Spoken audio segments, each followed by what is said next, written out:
Some might say the chief of police has no business in an institution like this, but in fact it's the quietest and safest place in town. You won't run into any reporters, nobody gets into any fights, nobody drinks too much, nobody even raises their voice. Hookers. The place is owned by an elderly gentleman who knows how to keep things under control. Called it. That's why I never invite my friends here. I wanted to make an exception for my 60th birthday, but most of my colleagues are young enough to be my sons, and they'd rather just hire prostitutes. Why stare at some boobs when you can take the whole package for yourself? But there's none of that in our club. Even looking too long is considered indecent. You can get an occasional glimpse, like by accident. The rest of the time you just pretend that you're immersed in conversation, or just come by for a drink. Doesn't mean these gentlemen wouldn't want their bald heads smothered in tits. It's just that nobody says it out loud. My younger colleagues might call it hypocrisy, but I call it the good old-fashioned manners. Good manners and leave the rest unsaid. She agrees to unbutton her blouse, and we agree not to pay too much attention. The girls are on a quiet prowl, too. They're looking for a way out of their cramped rooms. Maybe make friends with some wealthy patron with a pacemaker and dentures. Everybody wants something. But we have to control ourselves, or we'll all turn into libertines and prostitutes. Hell, if there weren't any rules, I'd be belching and farting, jumping up on the table, arms held high, yelling, "Shake it, baby!"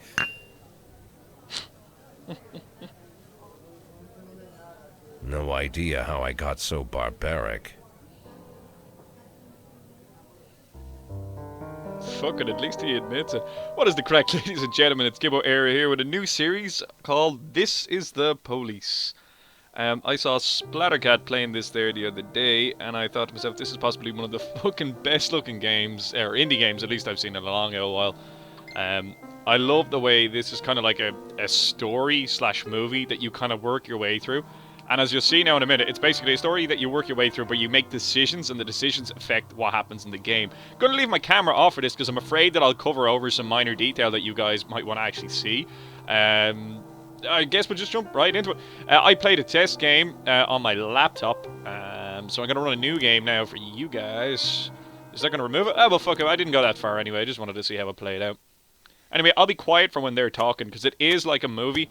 And I don't want to interrupt the kind of scenes where they're doing dialogue. The fucking actor that plays the main protagonist, the police chief, by the way, I need to figure out who the fuck that is, because his voice is fucking unreal.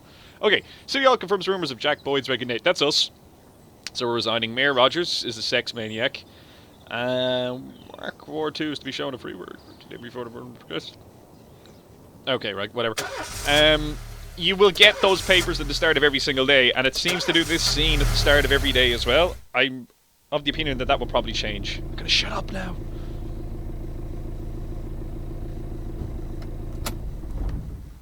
When I was a kid, my father sometimes told me at bedtime that if I closed my eyes and didn't open them for a long time, all the demons would blow away.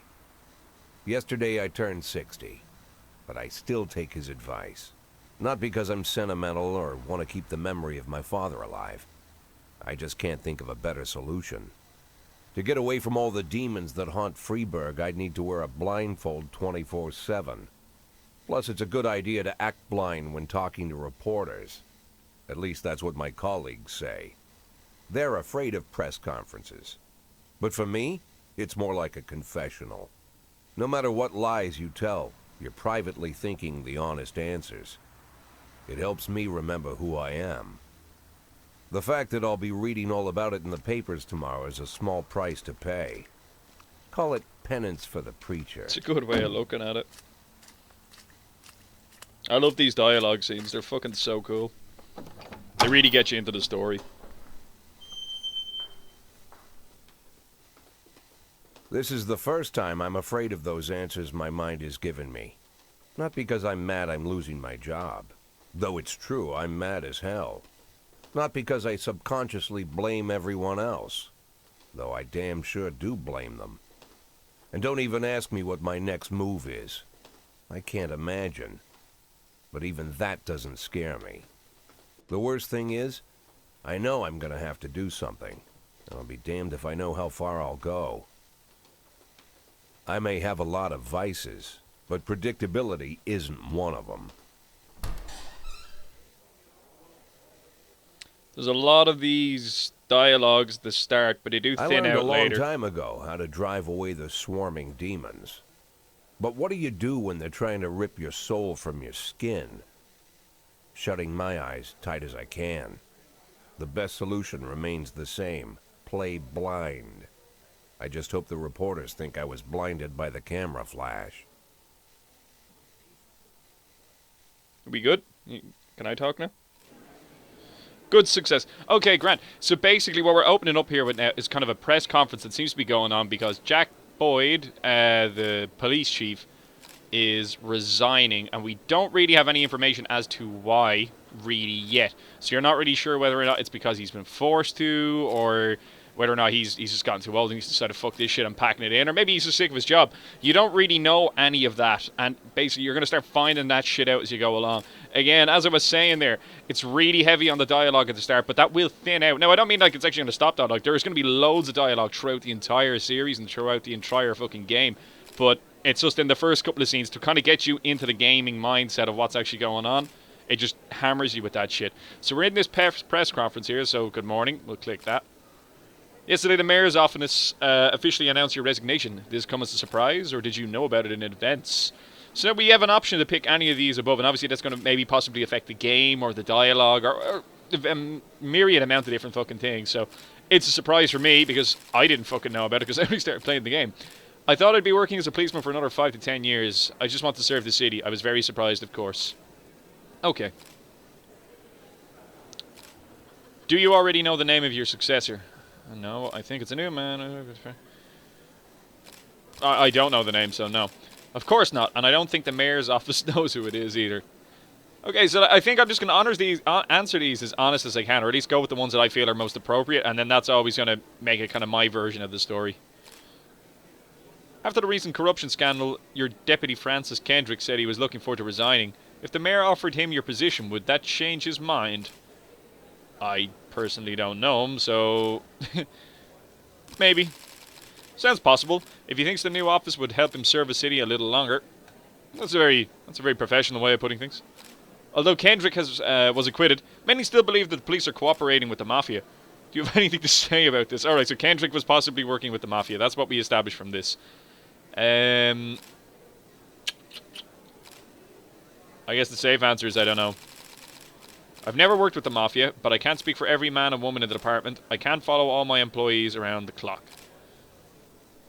Okay. Do you think your personal relationship with the mayor could be the reason behind your retirement? So possibly we do have some kind of personal relationship, and that may indicate that maybe we don't get along, or maybe we do. It's hard to tell. Definitely not. Possibly, how should I know? Well, I'll go with possibly, because I don't really know. It's often difficult to say what guides policies, decisions. Okay, again, stick with the safe answers, thank you. I think this shit is over now. Dialogue. How's the back today, Mr. Boyd? Same as usual. How did the press conference go? You can read about it in the newspapers tomorrow. Don't let anyone in. Even Mr. Kendrick? Especially Mr. Kendrick.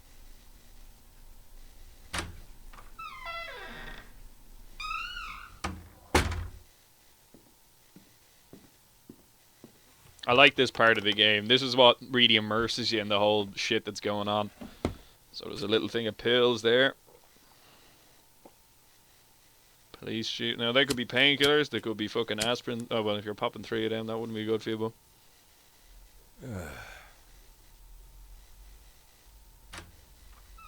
I get the feeling they're recreational. As soon as I heard the door creak, I knew what face I'd see. When I tell Emma not to let anyone in, there's only one man it could be. Rude, arrogant, no warning. That's Mayor Rogers in a nutshell. White summer shoes, white socks, white shorts, white polo shirt, and the white smile of a hungry shark. Mayor Rogers enters every room like he owns the place. Even the floorboards under his feet sound like they're creaking an apology. He never shied away from the odd corruption scheme. It's like the devil walks behind him. There's no eyeballs either. In the movies, the villains controlling the city play golf with the judges. Rogers plays tennis with them instead. That's about the only difference. Jack, I was hoping to catch you after the press conference. That is a horrible voice. You ran away so quick. There's no smoking at City Hall. No reason for me to hang around. Well, Oh, back in the days when you this could smoke morning inside I public signed buildings. A ban on smoking in all public buildings. Oh, that's the end Soon of that. You won't be able to smoke here either. Soon enough, I won't be here at all. That's what I wanted to talk to you about. The people of this city like you, Jack. The police chief of all people. Don't betray that, Jack. Don't get wrapped up in any schemes. Sit nice and quiet for the next 180 days, and you'll be remembered as a hero. That's the only thing that you still have left. Be the hero. Fuck you. Then how am I supposed to scrape together a retirement I like how fund? they're candidly talking You have about being 1 million corrupt here. chances to secure a luxury pension, one that even I would have envied, although I've never set aside any money for myself. I'm not planning to retire anytime soon. That's a low blow. Oh. Oh. Don't mess with a man's 180 Gibboeire. days of quiet, Jack. That's all I need. I don't have any problems with you, and you won't have any problems with me. I have a new assistant, Troy Starr. If you have something to tell me, call him. But try not to bother him. He's a busy man. I'll do my best. Don't fucking call me. Call my fucking assistant. And quit smoking up the office. One of my friends will be using it soon. Oh, motherfucker, you and me are not going to get along.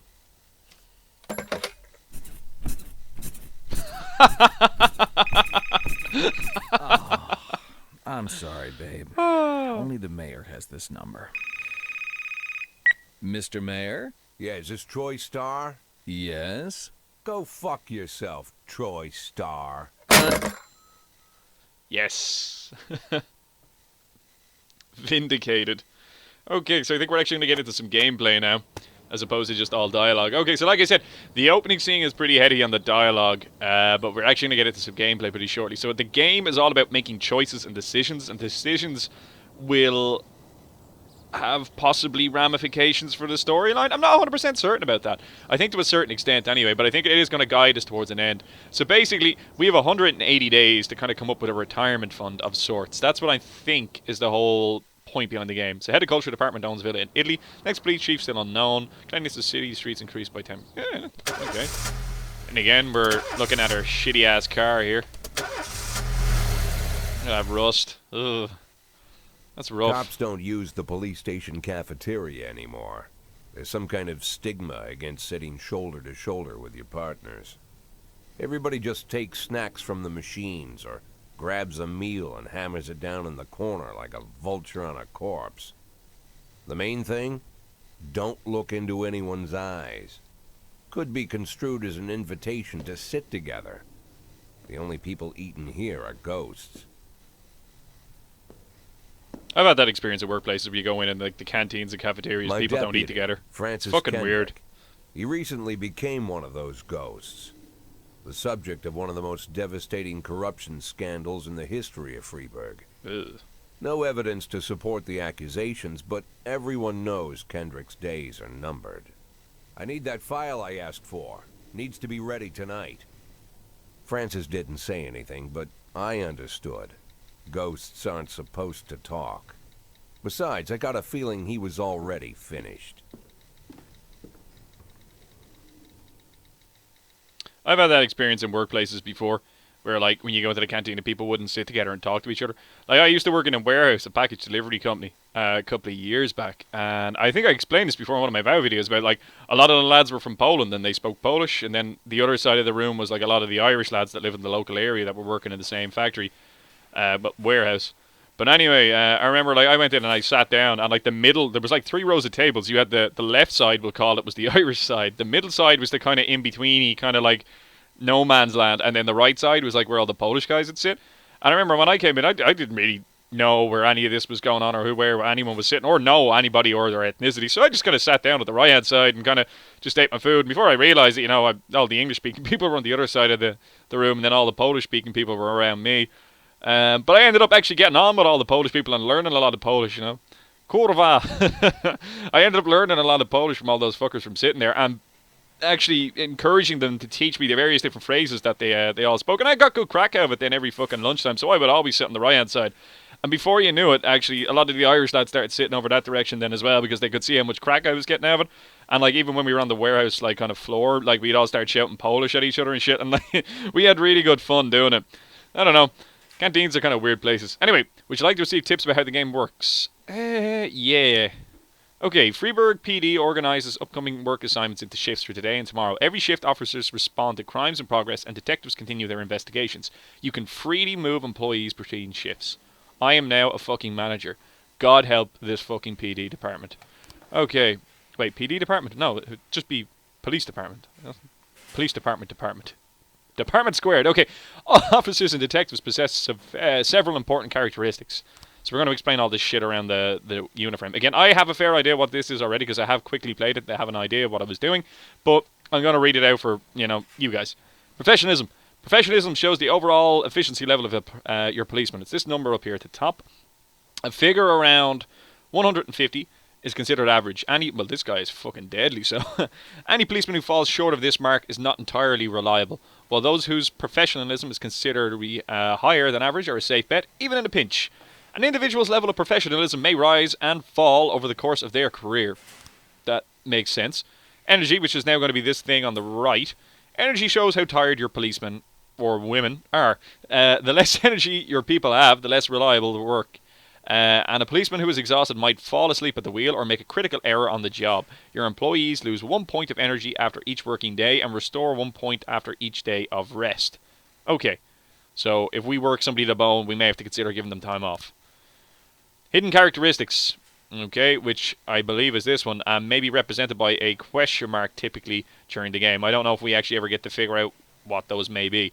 Your employees don't tell you everything. Some additional characteristics are hidden from view. For instance, some cops are lazy and will come up with any reason they can think of to take the day off, while others like to drink too much. You can only guess about these things, but you should be able to draw your own conclusions based on the behaviour of your employees. I don't know, if somebody has a genuine reason for not coming to work, I'm fucking down with that. But like, if people start coming up with bullshit excuses and like their fucking, personal vices start affecting their work, you can't really be having that now. But we'll see how that goes anyway.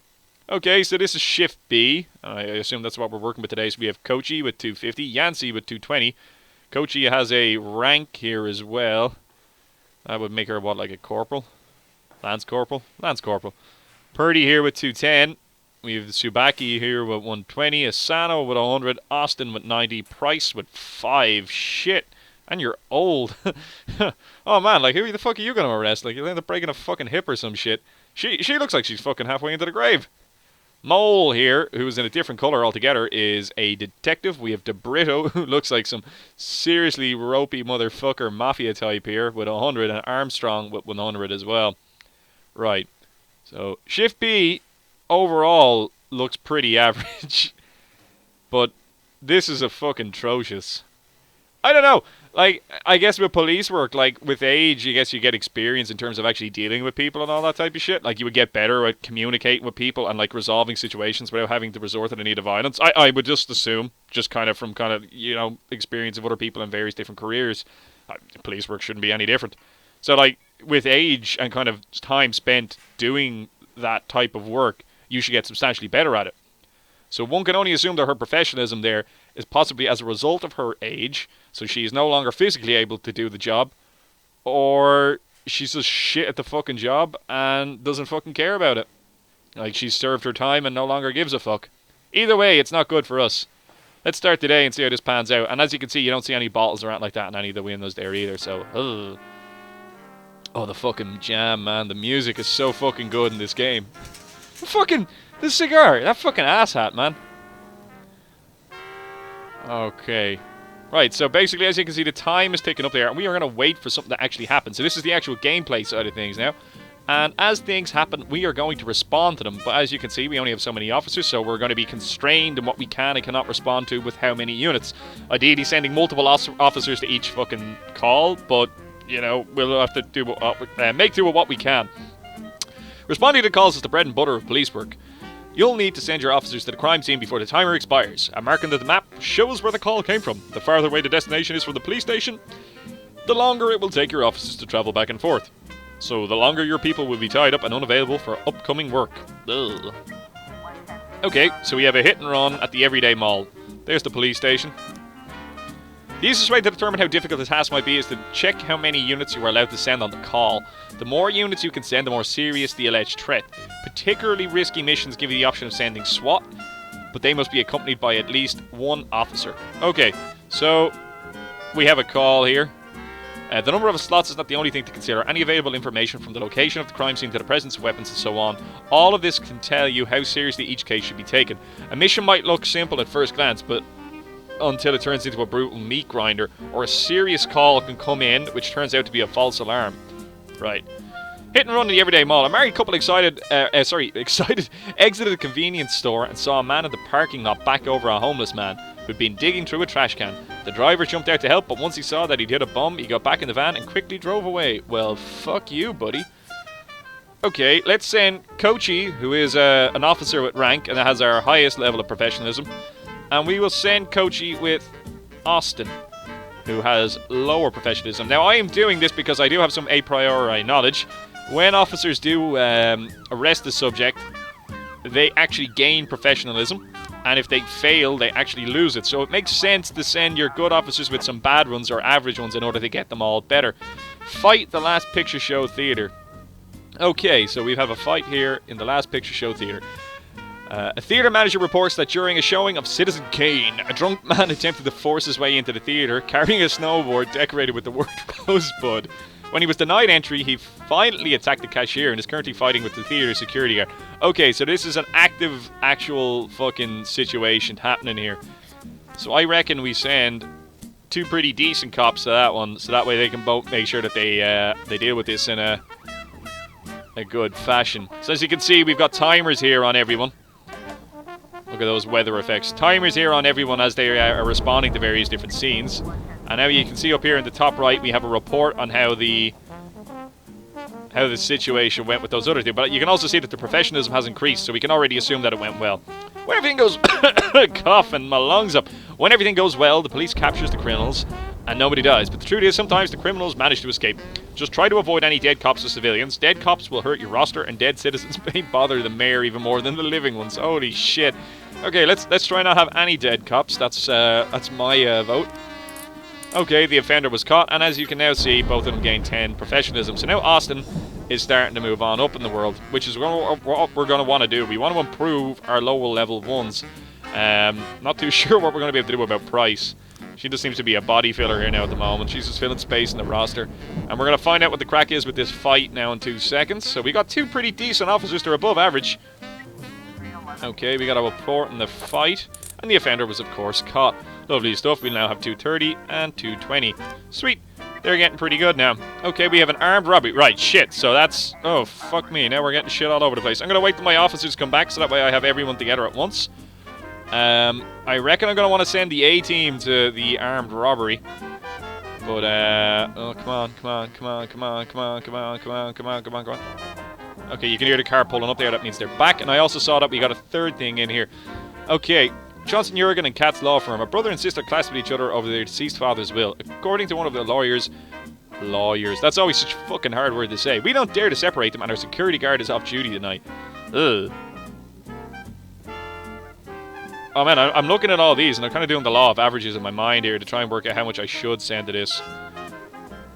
Fuck it, send Asano and Purdy. I reckon that's a pretty good numbers right there. They should manage to be able to deal with this shit. Okay, and we've got an assault in the ghetto. Oh, crap. Right. Three teenagers armed with a shotgun grabbed a videotape store made off of their whole collection of adult movies. The criminals fled in a car, but the store manager wrote down the license plate. Janet Brown, who lives in the suburbs. Shit, like if they have weapons, we want to send pretty good cops to this. But do I want to... I don't know what the other situation is yet. Hang on 2 seconds. I can close this and then I can go read this. So this is an assault. That's just a couple of teenagers though, man. Oh, fucking right. No, we want to send good cops to this. No, but you know what? We'll send Yancey and Tsubaki. So we get some pretty high average there out of the two of them. Alright, is anyone going to be back in time for this shit? So you know what? I might just hold off and see how long I can go without anyone actually going there. Because I don't want to have to fucking send Price as a spare body for this shit. Yeah, they won't be back. Okay, right, whatever. We're going to have to... Okay, so... Ooh, I wondered why they kind of moved around there for a second. Okay, so a passerby saw some teenagers attack an elderly musician and then run away with his guitar and money. I know, if they're just teenagers, I reckon Kochi can handle this shit. I reckon we're good with that. Okay, let's start finding out what happens. Okay, so what we may see here is some of the actual incidents where we have to interact with them as well. Motherfucking prick! Right, so they got away and we lost professionalism as a result of that. That kind of fucking blows... Just means that we didn't have enough professionalism between them. Alright, this is what I was talking about. These are actual crimes where we have to provide advice to our police officers because there's some difficult situations and they don't know how to proceed. So this is where decisions and choices are going to affect our gameplay and possibly the story as well. When your cops aren't sure how to proceed, they might contact you and ask you to handle, or how to handle the situation. Try to deal with whatever comes up, but don't waste all your time on this stuff. You have plenty of other problems on your plate. Okay, proceed. Is the time moving? No, it's not. Well, then we can waste time on this shit. The vehicle in question is parked right outside the Brown residence. Sounds of moaning and loud laughter can be heard through the living window. Oh, these were the fucking kids, weren't they? That armed robbery. Yeah, shit. Okay, so do we want to sneak in the house through an open window?